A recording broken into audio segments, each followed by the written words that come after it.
Bien le bonsoir les Blaugrana, on se retrouve pour une petite vidéo actualité car les informations manquent à l'appel. C'est pour ça qu'hier j'étais absent, je n'ai pas fait de vidéo actualité parce qu'il n'y en avait tout simplement pas. Donc je n'allais pas forcer et inventer les informations. Bref, on se retrouve aujourd'hui pour réagir sur les déclarations de Hansi Flick qui a parlé du Ballon d'Or. Beaucoup nous ont dit « Ah, il a leak le vainqueur du Ballon d'Or, a-t-il des informations? Comment il le sait en avance ?» Spoiler, il ne sait rien, juste il connaît tout, il est lucide, c'est normal. En vrai, il suffit d'avoir juste ça de clairvoyance pour comprendre comment ça se passe dans ces institutions-là, dans ces cérémonies-là. C'est pour ça que, spoiler, Hansi Flick ne connaît pas le vainqueur à l'avance, il est juste lucide, logique et il sait comment ça marche dans le milieu, le business, etc. Et deuxième spoiler aussi, ne comptez pas sur moi pour regarder la cérémonie demain. Voilà, je sais que tout le monde s'en fout, mais moi je regarde pas la cérémonie et ça n'a rien à voir avec le vainqueur ou quoi, hein. C'est mes idées propres. J'ai une dent contre la cérémonie, contre leur manière de faire, etc., etc., etc. De toute façon, je vais peut-être un peu plus développer au cours de la vidéo. Si le contenu vous plaît, on n'oublie pas le like, l'abonnement et on se plonge directement avec les premières déclarations d'Hansi Flick. Ça concerne les joueurs blessés. Commençons d'abord par Gavi. Flick déclare: j'espère qu'il sera bientôt de retour. Ce n'est pas le moment de prendre une décision maintenant. Nous le ferons en début de semaine. On espère tous que ce sera une décision favorable pour nous, que ça n'arrivera pas au fait de se faire opérer. Ça l'éloignera des terrains encore de longs mois. Il faut compter encore de longs mois après son retour de blessure pour récupérer le rythme des matchs et tout ce qu'on connaît. Ça serait dommage. Si en début de semaine, on apprend que Gavi passe au bloc opératoire, c'est un coup que ça nous met sur la tête parce que c'est un élément qui manque au milieu du Barça. Je vous promets qu'avec son caractère et tout, c'est un joueur qu'il faut. Même peut-être dans le 11 titulaire du Barça, ça ne serait pas déconnant s'il continue à nous montrer le visage qu'il a montré lors des matchs précédents quand il était présent. Et évidemment. Bref, continuons. Flick parle de Lamine Yamal et Baldé. Nous travaillons au retour de Lamine et Baldé. Dans le cas de Lamine, il faut prendre les choses au jour le jour. Il travaille dur et progresse bien. J'aime bien le communiquer parce qu'il prend des pincettes. Il nous donne pas une date. Il nous fait pas saliver pour rien. Il nous ment pas droit dans les yeux. Parce que là, Flick, on lui parle de Lamine, il dit on verra au jour le jour comment il progresse et il travaille bien. Il dit quand même des choses positives. Vous voyez quand je vous dis que Laporta, lorsqu'il vient nous mentir, il n'est pas obligé et que vous me dites oui mais tu veux qu'il dise quoi? Que le club est en crise? Non, on veut juste qu'il garde un juste milieu. Regardez Flick, il dit on verra au jour le jour, mais il travaille bien. Il dit quoi au juste déjà? Il progresse bien. Voilà, il dit il travaille dur et il progresse bien. Il finit sur une note positive sans forcément nous faire saliver sur quelque chose qui n'existe pas et qui n'existera jamais. Là, Laporta, on lui aurait tendu un micro avec une question du genre « Monsieur Laporta, Lamine Yamal revient quand ?» Il aurait tout bonnement répondu « Ah, bah il est revenu il y a 4 jours, non? Ah non, je me suis trompé, attendez, alors il revient dans 2 jours. Et dans 2 jours, il n'y aurait pas de Lamine Yamal. » Donc un mensonge comme ça, droit dans les yeux, ça m'énerve. C'est pour ça que je salue le professionnalisme de Hansi Flick et c'est pas la première fois. De toute façon, il sait parler. Passons à sa déclaration sur le Ballon d'Or, la fameuse déclaration où certains ont réagi en disant que bon, il le sait, il connaît le vainqueur, ça y est. Flick déclare: je crois que Lamine gagnera un jour le Ballon d'Or. Il faut y aller, respecter les vainqueurs et les trophées. C'est vrai que on dirait qu'il le sait, mais qui ne le sait pas? Moi, j'ai envie de vous dire pourquoi vous le savez pas. Les Qataris, Dembélé.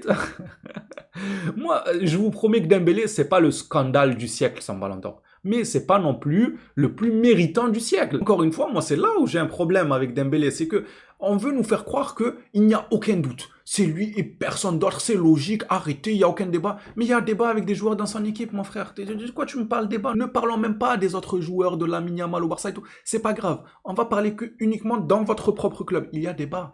Non mais il y a débat. Dembélé, il était absent 5 mois. Pendant 5 mois, ses propres supporters, c'est eux qui le rabaissaient. Moi, je m'en rappelle comme si c'était aujourd'hui. Et il joue contre nous. Et pourquoi on lui accorde encore la confiance? Et il perd le ballon, on encaisse. Et il apporte rien. Il dort sur le terrain. Il ne presse pas. Il perd des ballons. Bref, on a vu tout genre de moqueries à son égard. Pendant au moins 4-5 mois en début de saison. Mais il finit la saison d'une bonne manière. Ça a suffi pour tout effacer et que ça devienne le Ballon d'Or logique.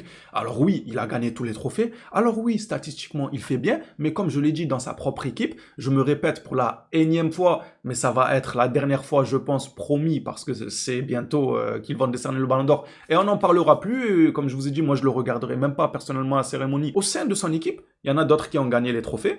qui ont fait des statistiques honorables aussi pour leur poste. Par exemple, Hakimi, en défenseur droit, il a fait des statistiques mais monstrueuses. Est-ce que ce n'est pas plus carrément méritant au vu du poste ingrat qu'il a? Il a un poste où il monte, il descend, il fait l'ascenseur. Le mec, il a 4 poumons. Le gars, il est bon techniquement. Il finit, il déstabilise. On voit un PSG avec et sans lui. Alors que Dembélé, est-ce qu'on voit un PSG avec et sans lui? Non, mais vous, en tant que fan de football, vous vous dites honnête et objectif. Dites-moi, regardez-moi dans les yeux. Est-ce que Dembélé, quand il est absent au PSG, on ressent son absence? Non, personne ne peut dire oui. Non, il manque rien. Vous avez des joueurs exceptionnels. Kvara est très fort. Désiré est très bon. Hakimi, encore une fois, excellent. Vitinha. Vous avez une bonne équipe qui est cohérente et qui joue bien au ballon. Donc, il y a débat dans votre propre équipe. Ne venez pas me faire croire que Dembélé, ça sera le ballon d'or le plus logique. Parce que j'ai vu certains me dire, carrément, si on regardait tous les ballons d'or passés, c'est Dembélé le plus logique. Genre, il n'y a aucun débat. Ah, c'est pas bien de mentir. Bref, je vais clôturer sur ça. Moi, vous le savez que le Ballon d'Or, s'il va à un joueur du PSG, à la base, je n'ai rien contre ça. Pour ceux qui croiraient que parce que c'est un joueur du PSG qui va le gagner, non, parce que je dis par exemple Hakimi le mérite. Régularité, on voit un PSG avec et sans lui. Statistiquement, un poste ingrat et il arrive quand même à briller à ce poste-là. Là, clairement, de quoi faire. Donc, je n'ai rien contre l'équipe en elle-même. Je m'en fous de qui gagne le Ballon d'Or. Moi, mon compte en banque, il restera pareil. Demain, je me réveille, que ce soit Dembélé, le fils à Messi ou Terre Café qui gagne le Ballon d'Or, moi ça ne changera rien à ma vie, je vous promets, c'est lui qui aura le Ballon d'Or. Donc moi, tranquille, ne vous en faites pas, ça ne m'impactera en aucun cas. J'essaie juste de parler football et de voir les choses sous un autre angle que ceux qui réagissent avec les émotions. Oh, c'est notre club, oh Dembélé, oh c'est notre chouchou, du coup personne ne parle, c'est le Ballon d'Or favori. À d'autres. Bref, je clôture cette parenthèse-là en disant que Flick sait comment ça marche. Je ne vise pas forcément que cette cérémonie-là, je vise toutes les cérémonies confondues. Hein. C'est pour ça que moi j'ai une dent contre eux et que je ne prends plus du plaisir au fur et à mesure à regarder cette cérémonie. Parce que je sais très bien comment ça marche, les magouilles, les micmacs. On connaît, il y a plein de micmacs. Et encore une fois, peu importe l'équipe, peu importe le joueur, d'où il vient, de quel horizon, je m'en fous. Ça, c'est pas mon souci. C'est juste que je perds en intérêt à visualiser quelque chose dont je sais pertinemment qu'avec les enjeux qu'il y a, les intérêts, les investissements, l'argent qui tourne, tout ça, il y a un avis qui est biaisé en quelque sorte, et ce, chaque saison, à part quelques-unes où, voilà, c'était obligé que c'était le joueur qui allait la gagner. Par exemple, récemment, on a eu le cas Benzema. Le cas Benzema, quand il a gagné son Ballon d'Or, il y avait personne qui pouvait dire, ah, lui, il mérite. Non. À 100%, il n'y avait aucun débat. Ça, tu peux pas forcément dire que c'était truqué. Ça se voit, ça leur foutait la haine de pas pouvoir un peu favoriser certains, avoir des intérêts, jouer sur les rivalités pour gratter un intérêt plus haut que chez l'autre. Enfin bref, ça a dû bien les embêter. Ou sinon, encore le plus récent, comment il s'appelle? Vinicius. Et Rodri, je suis désolé, mais je continuerai à dire, mais Rodri, jamais Ballon d'Or. Pourtant, je suis barcelonais. On est contre les merengues. Mais ça ne m'enlève pas mon objectivité. Moi, la saison du Ballon d'Or de Vinicius, je lui donne son Ballon d'Or. Le pauvre, il a fini dépressif. C'est même pas marrant, mais il a fini dépressif. Il arrive plus à mettre un pied devant l'autre. Bref, je m'attarde beaucoup. Moi, je ne regarderai pas. Je ne vous dis pas de faire pareil que moi. Et je suppose que vous vous en foutez, que je regarde ou pas. Mais je vous le dis quand même. Comme ça, vous savez. Moi, j'ai perdu intérêt avec leur cérémonie. Je sais d'avance que c'est biaisé. Rejente FC nous rapporte les joueurs qui vont justement participer à la cérémonie. Lamine Yamal, Poku Barsi, Rafinha et Hansi Flick représenteront l'équipe première au gala du Ballon d'Or France Football lundi. Pedri et Robert Lewandowski, eux, qui figurent parmi les finalistes, ne seront pas présents. Et du côté féminin, ah, il y a la cuisine d'or aussi, je savais pas. Ah non, participe au Ballon d'Or, elle. On retrouvera Alexia. Non, je rigole. Alexia, hein, c'est l'IA de Google, ça je reconnais. Alexia, mets-nous une musique, c'est elle, non? Alexia, Aitana, Bonmachi, franchement, que des gros noms. Sincèrement, hein, je rigole, je fais des blagues et tout, mais moi je les salue, l'équipe féminine de Barcelone, parce que quand les hommes, là, les masculins, on peut aussi les tailler eux aussi. Ne vous inquiétez pas, on fait pas de préférence. Quand on était au plus bas et qu'on se faisait marcher dessus, l'équipe féminine, là, c'est elle qui était présente dans les cérémonies du genre Ballon d'Or et tout pour nous représenter. Ils représentaient le Barça. Alors oui, vous me direz, mais c'est les féminines, mais quand même, elles ont le slogan de Barcelone, elles représentent le Barça, c'est l'équipe féminine de Barcelone. C'est elle qui gagnait des Ballons d'Or. Je me rappelle comme aujourd'hui, moi, ça me faisait plaisir. Je voyais une joueuse de Barcelone remporter le Ballon d'Or, des jolis buts affichés. Ça rendait hommage à toute l'institution et ça faisait plaisir. C'est pour ça que je les respecte énormément et chapeau pour ce qu'elles ont fait ces dernières saisons. Chapeau les 5-0 contre le Real Madrid, les Ligue des Champions remportées pendant que les hommes ils étaient en train de rampiche sur le terrain à se faire marcher dessus. Mais voilà, c'est quand même marrant. Mais c'est un Ballon d'Or qui gagne par contre ou c'est une casserole d'or? La casserole. Ah, je rigole. En tout cas, il y aura du beau monde. Alexia, Bonmachi, Patry, je connais pas. Il y en a que je connais pas. Hansen, c'est qui Graham Hansen? C'est Wishsen du Real. Claudia Pina, Ewa Pajor, il y en a je connais vraiment pas. Vicky Lopez, c'est qui? C'est la sœur à Fermin Lopez. Catacol, carrément, ouais, c'est atypique. Juan Laporta, c'est une joueuse, ça aussi. Qu'est-ce qu'elle fait là, Juan Laporta? Pourquoi ils l'ont mis avec les féminines? Ah, lui, les gars, il mange à tous les râteliers. Ballon d'or égale buffet à volonté. Vous croyez que Laporta n'allait pas se présenter? Mais il va y aller en premier. Avant l'ouverture des portes, ça va être le premier devant l'agent de sécurité. Bref, les Blaugrana, on va terminer cette vidéo actualité par une petite déclaration concernant Terre Café, tiens donc, qui date celui-là. Schuster, c'est comme ça qu'il s'appelle, ouais, Schuster. On va l'appeler Chaussette pour faire plus simple parce qu'il tacle le Barça, donc je le tacle d'entrée de jeu.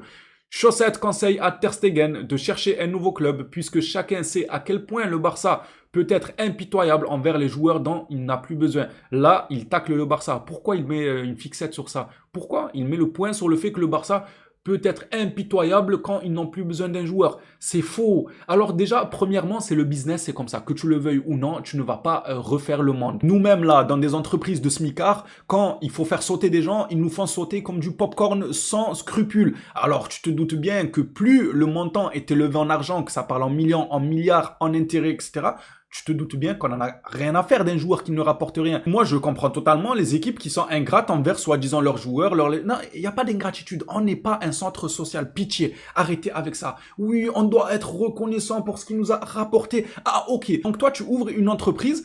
Un employé te rapporte 5 bonnes années. 5 bonnes années où tu fais un bon chiffre d'affaires, tu as du buzz, voilà, tu roules sur l'or si tu veux, etc. Et ensuite, il te rapporte 5 mauvaises années où tu coules, on te marche dessus, il ne te rapporte plus rien, plus de buzz. Tu vas dire quoi? Tu vas dire, ouais, mais on va quand même être reconnaissant pour ces 5 bonnes années. Non, ça c'est faux. Ou bien alors vous n'êtes pas très fut-fut. Parce que sinon, les 5 bonnes années, ils tombent dans l'eau. Ils n'ont plus grand intérêt, on va dire. Même si j'abuse un peu, ils gardent quand même un certain intérêt. Mais vous voyez ce que je veux dire? Ça contrebalance le truc. Il faut pas. Il faut que dès qu'il fait 5 bonnes saisons et que tu vois qu'il est sur le déclin, tu lui laisses une saison, 2 saisons. Au bout d'un moment, allez, tu prends tes bagages et tu circules ailleurs. C'est la logique dans le business. Moi, ça ne m'étonne pas. Et même si on le fait avec moi, moi, je le comprendrai. J'apporte du bon. Quand je n'apporterai pas du bon, je n'attendrai pas que les gens me fassent de la charité. Et puis quoi encore? Quand le respect, il n'est pas servi autour de la table, il faut savoir sortir de la table. Ouais, l'instant philosophie. Non, mais c'est vrai, les gars. Au bout d'un moment. Bref, moi, je comprends et j'encourage les clubs à être ainsi. Un joueur qui n'apporte pas sportivement, désolé, tu prends tes clics et tes claques et on passe à autre chose. Ça peut paraître dur, mais c'est la vie. Les petites natures là, parce qu'il y en a beaucoup. Hein. Dès que je tacle un joueur ou que je fais des blagues, ils viennent nous dire non mais arrête, mais t'as pas honte de parler comme ça de lui, mais pourquoi tu critiques? Ah, c'est pas la bonne chaîne. Franchement, pour les petites natures, ils sont assez tranquilles. C'est pas la bonne chaîne. Nous, ici, on aime bien jouer avec le risque, flirter un peu avec les blagues, borderline, limite et tout. C'est bon, ça va pas nous tuer, on peut rigoler. Ce siècle, il commence à me fatiguer, là. On peut plus rien dire sans être attaqué de part et d'autre. Bref, reprenons le sujet principal. Donc, il tacle le Barça. Et là où ça me dérange et que je l'appelle chaussette, c'est que s'il y a bien un club qui n'est pas impitoyable avec les joueurs dont ils n'ont plus besoin, c'est bien le Barça. Je vais pas citer des noms des joueurs passés avec qui le Barça a été extrêmement patient, parce que sinon les petites natures, hein, ils vont venir me dire « Non mais arrête, respecte nos légendes ». Oui, c'est bon, on les respecte les légendes, personne n'a dit le contraire. Bref, le Barça a été patient avec beaucoup de joueurs. Vous-même, vous savez. Même Ter Stegen fait partie justement de ces joueurs-là. Le gars, il te rapporte rien durant les saisons passées en termes de sérénité dans les cages. Il est nul. Nul pour un gardien de Barcelone. C'était éclaté au sol. Et le Barça l'a gardé. Une saison, 2 saisons, 3 saisons, 4 saisons. Oh, on va aller jusqu'à où comme ça? Au bout d'un moment, tu prends tes affaires et bye bye. Donc moi, j'aimerais que le Barça soit un club impitoyable. Mais malheureusement, pour notre plus grand malheur, en tout cas pour les gens comme moi qui sont un minimum exigeants, ils ne le sont pas. Donc les tacler sur ça, c'est mentir pour essayer de les rabaisser. C'est encore pire. Tu aurais pu essayer de rabaisser Barcelone avec des informations réelles et vérifiées. C'est ok. Mais là, tu essayes d'attaquer Barcelone avec des informations fausses. Le Barça est très clément avec ses joueurs passés à Barcelone qui ne rapportaient rien. Ils ont eu beaucoup de patience. Il y a beaucoup de noms qui fusent là dans ma tête. Il nous dit que si il était lui, bon, t'es pas lui, toi t'es une chaussette. Bon, tu me diras lui aussi c'est une chaussette, Terre Café. Donc bon, vous êtes lui, c'est bon, t'es lui. Excuse-moi. Je chercherai un nouveau club cet hiver. Flick a clairement fait confiance à Juan Garcia comme nouveau gardien et Chesney comme gardien remplaçant. Ter Stegen n'aura pas de nouvelle chance. C'est bien, t'es lucide. Mis à part la petite attaque envers Barcelone, le reste, franchement, chapeau, très cohérent. Il a raison. Ter Stegen n'aura plus jamais sa chance à Barcelone. Il faut circuler, monsieur, s'il vous plaît. Bref, les Blaugrana, ce sera tout pour cette vidéo actualité. Je pensais qu'elle allait être plus courte que ça, mais finalement, il y en avait des choses à dire. C'est pas plus mal. Moi, ça ne me dérange pas de faire de longues vidéos quand il y a matière à parler, à débattre, etc. Maintenant, à votre tour de jouer dans l'espace commentaire. On s'attrape à la prochaine sur le Barça. D'ici là, prenez soin de vous, les phénomènes.